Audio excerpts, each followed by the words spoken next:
Hey, it's Benji Cole, son of Al Cole from CBS Radio and host of the syndicated talk show, People of Distinction. The talk that gives you an in-depth view of some of the most dynamic, intelligent, and successful people on the planet. Run to our website, alcoleenterprises.com for more info. Email me directly through Benji at alcoleenterprises.com if you'd like to get involved with what we have going. And as always, please continue to like and follow our broadcasts.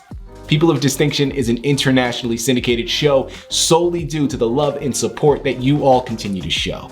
We're available across all major podcast distributors, and like I mentioned, people, if you keep following, we're going to continue to put out the content. Now sit back and strap in because we are delighted to showcase this next guest on our network. And on the line with us today, we have an impressive individual by the name of Richard Osborn. Now, people, Richard has written an amazing book that you're going to want to go and pick up. Now, it's called The Day Always Comes. It's available for purchase through Amazon, Barnes & Noble, all the regular online book resellers. But do yourself a favor, if you want to gather everything that Rich has in store, listen, you can do no better than heading to his personal site, and that's richardosborn.us. There, you're going to find more information on him, more information on this fantastic book. But get this is not the only one that Rich has written, all right? There's 2 other books that he has published as of this moment, 2 still in creation. Now, you're going to want to check out these other 2. One is called The Memory Box, and then the other one, Till Death Do Us Part. Both of these books are absolutely fantastic, just as good as the one that we have in store today. I'm telling you, you're going to want to head on over there and pick up your copies. Again, that's richardosborn.us. And before we go any further, I want to take this opportunity and point out the fact that Rich was brought to our network by one of the best publishing firms in the business. I'm talking about Quantum Discovery. So for my writers out there who have gone through their process creating your masterpiece, and now you've done it, okay? You need help moving the book that you just finished developing though. Contact Quantum Discovery, people. They're one of the best in the business to do it, and this is exactly what they specialize in. So head on over to quantumdiscovery.net and gather all the ways that their fantastic team is going to help you do just that. And listen, it is an absolute pleasure to have Rich here on the line. People, I'm telling you, this is a book for pure entertainment, and entertained you're gonna be because this book is a nonstop page turner. I'm telling you, look at the reviews that people have left on this book. Hear what Rich has to say today. This is one you're not gonna wanna put down, all right?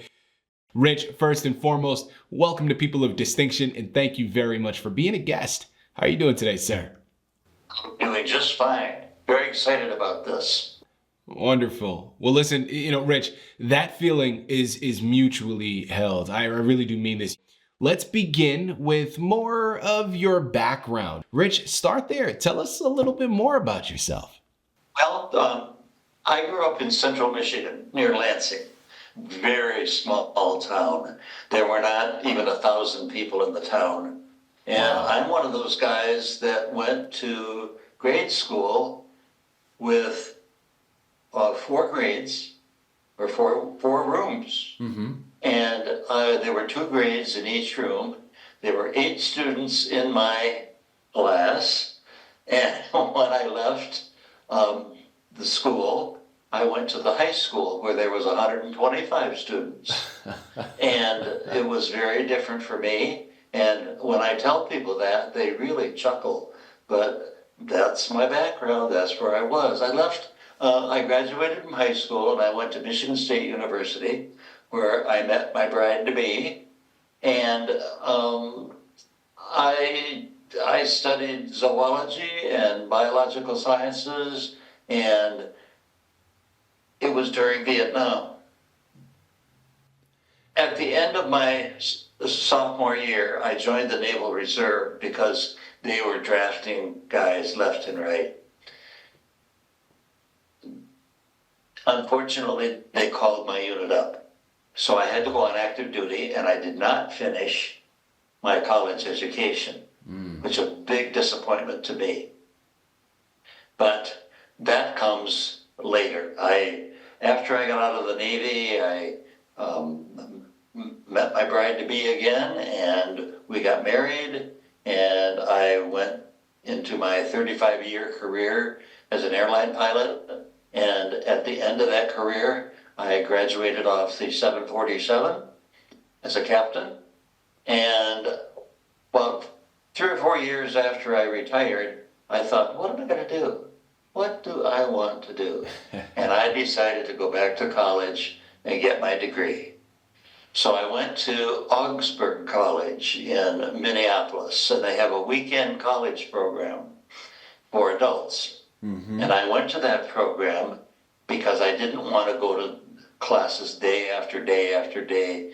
And I had to start over because they would not accept any of my credits from Michigan State because they were more than 10 years old. Mm. So I continued at Augsburg, starting from the beginning, and during my English classes, a couple of professors said, "You are a very good writer. Did you ever think of going into creative writing?"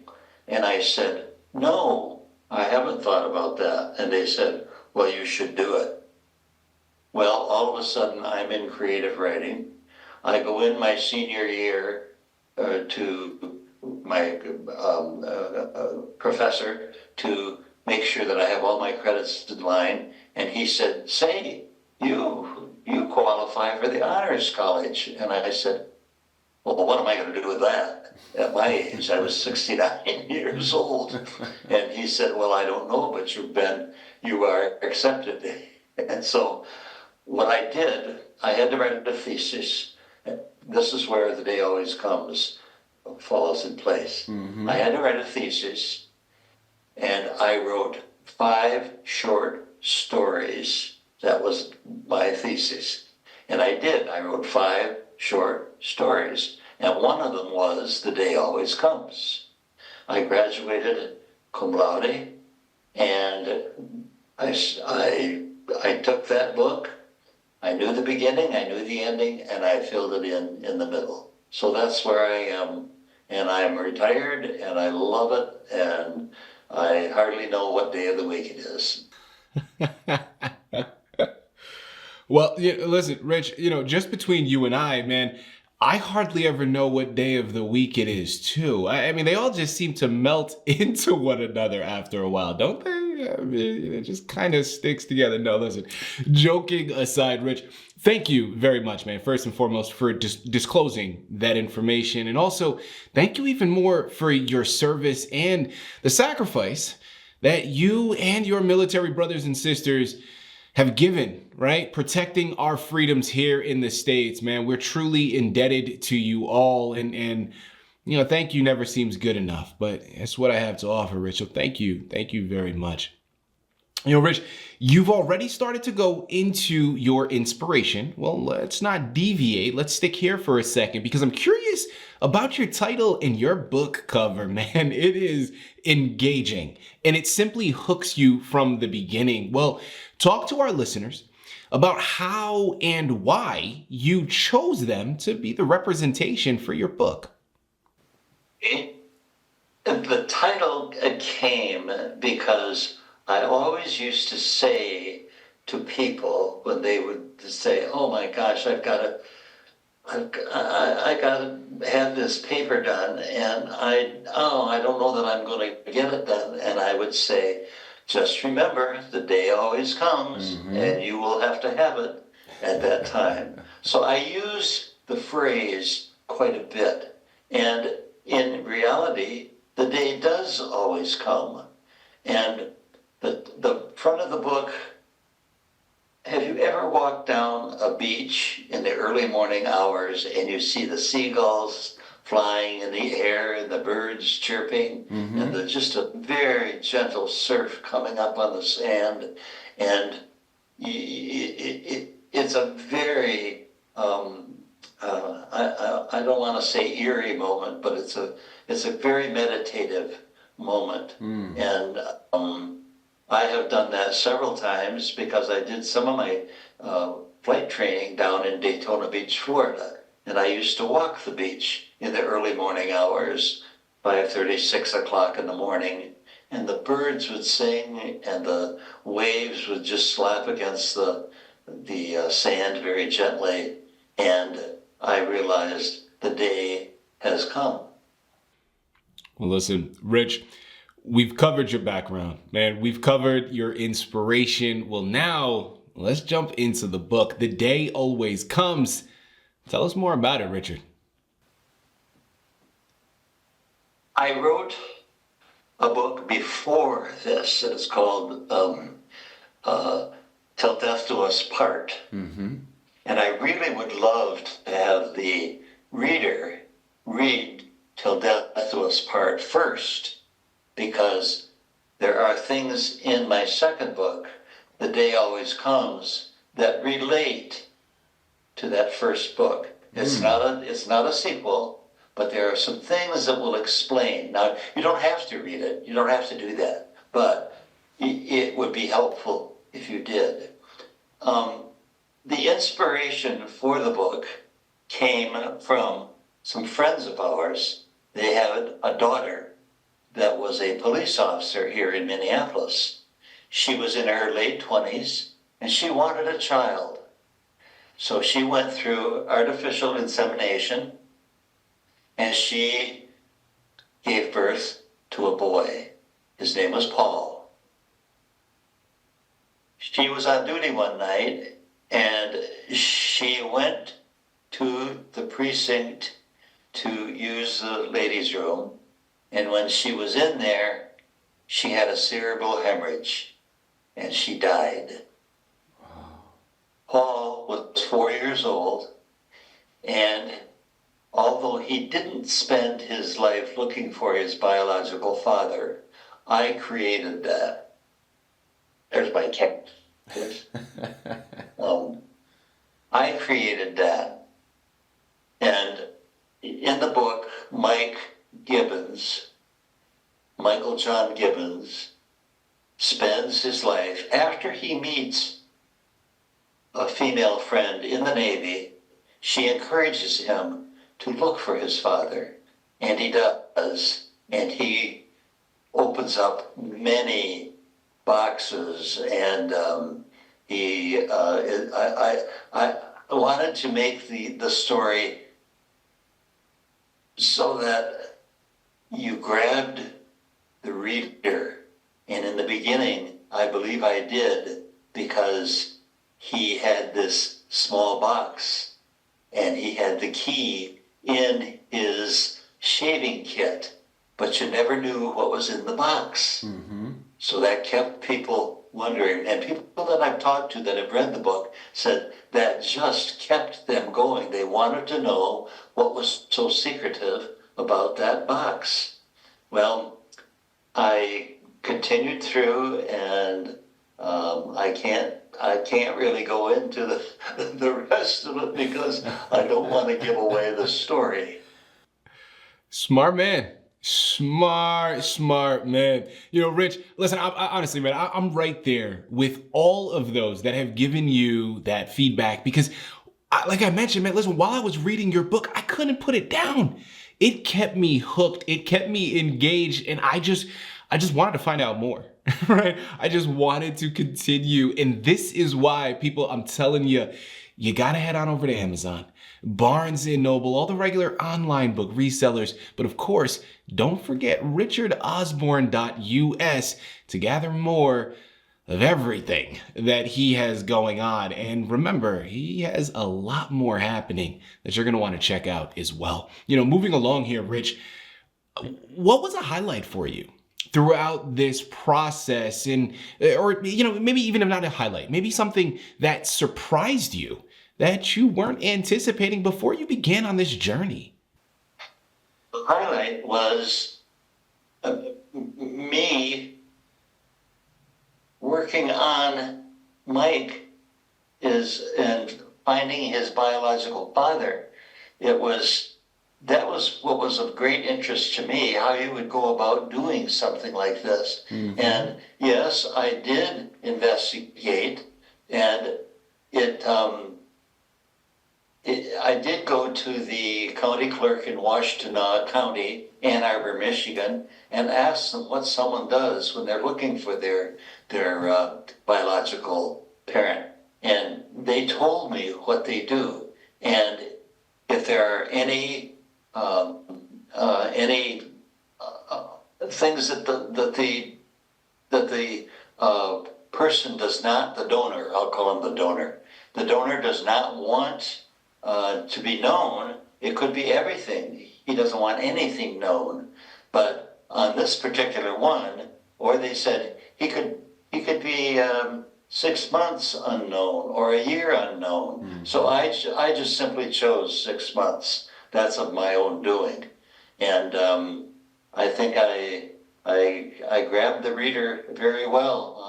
I really, and in fact, a young lady who is in the medical profession, she just read the book, and I saw her recently, and she just shook her head, and she said, I was caught right from the beginning. And she said, I read it in one sitting. It took me a whole day.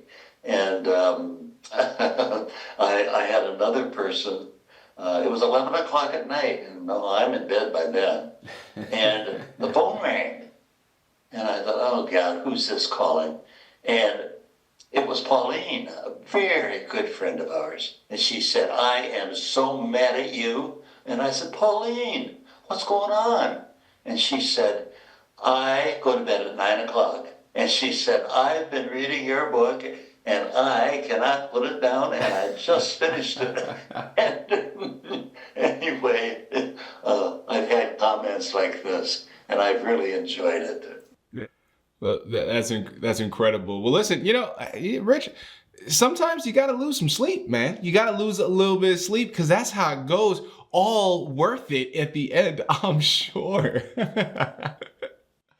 Richard, a moment ago, you mentioned a little bit about the research that you had conducted. Well, let's explore that a little bit further because I'm curious about, in addition to what you've already articulated, what other research did you do in preparation for your book? Well, that's a very good question because I don't think I did a lot of research on the book, except most of it. I would say the book is really out of my head. It's all my thoughts and feelings. I'm trying to think of something maybe the only thing I can think of is that I went to the county clerk in Washtenaw County, Ann Arbor, Michigan, to find out what a person would do. I could have picked any county. I could have picked anywhere, but I had described the donor as going to the University of Michigan. So that's really why I picked Ann Arbor, I guess. It could have been anywhere. Rich, as we close out of this fantastic narrative, what are you hoping, as the writer here, and I know you've gotten so many great pieces of feedback, but what are you specifically hoping that your readers take from your book upon conclusion? I hope that the readers take the enjoyment of the story, the time that they spent reading it and realizing the ins and the outs of it, and what's in the box, and keeping a curiosity. And when he went and took the drawer out of the chest of drawers and had a shelf made, and all of those different things. Also, he wanted to do a DNA, and how Dr. Ben came in one day and he had a cut on his finger and the bandage was quite soaked with blood, and so he changed it, but he kept the bandage and the little piece of skin, which he could use for DNA. But I put that in the sort of a one spot in the book, but I didn't say anything about it until later on when he wanted to have the DNA, and his nurse friend said he gave this to her, and she said, how did you get this? Where did this come from? And he had put it into his little box in the bottom of the drawer of his chest of drawers. So those are the things that I want the reader to enjoy. And when they get done, I want them to close the book and say, wow, that was really something. Listen, Rich, I have no doubt that that is exactly the response that readers are going to have, because listen, we've already seen that's the common response, right? People are in awe with this, and it is truly the mark of a great writer, man. So all credit and credence to you for making such a fantastic narrative here. People, you already know, okay? You got to head on over, you got to pick up copies of this amazing book. But like I mentioned to you before, that's not all. All right, Richard has 2 other books that he's already written that's been published, and 2 still in creation. So you're going to want to check back in frequently and make sure you pick them all up. Well, as we start to close out of here, Richard, dealer's choice, man. No one knows your books as well as you. Of course, you're the creator. So pick one of your other titles and give us a brief synopsis so we know what to expect when we pick it up. I will take my first book, Till Death Do Us Part. That is a book about a dermatologist. I never start a story with the weather. No. I start the story with a descriptive whatever. And this doctor, Aaron was his name, he was not married. He was single. And he always wanted to marry. And he would go to his favorite bar a couple times a week, have a scotch. And one day he was in there and he saw this beautiful woman over in the corner sitting with a gentleman and a couple of others. And she really intrigued him. And when he got up to leave, he walked past her and they made eye contact, and there was a wonderful smell of her perfume. Well, he didn't see her for quite some time. And then all of a sudden they were at a meeting of dermatologists. And I called it, this is my creation, I called it the SODA, Society of Dermatology Associates. And he looked up, pouring himself a scotch, and there she was. She was with the same gentleman that he had seen in his favorite bar. She walked out and went on the patio, and he thought, I'm going to meet this woman. So he did. And as the story goes, it takes place in the United States, the Virgin Islands, and Milan, Italy. He traces her. She stays with him for 2 weeks while her husband went to Milan and did his work. And the story involves quite a bit. Her name is Maria Bellinato, and it's a give and take, a push and pull between Maria, Aaron, and her husband.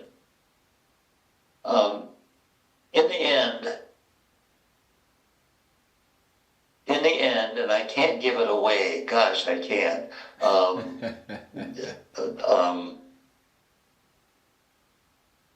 I'm lost for words because I can't go on any further. I just can't do it. But it's a story that has things in it that will continue in.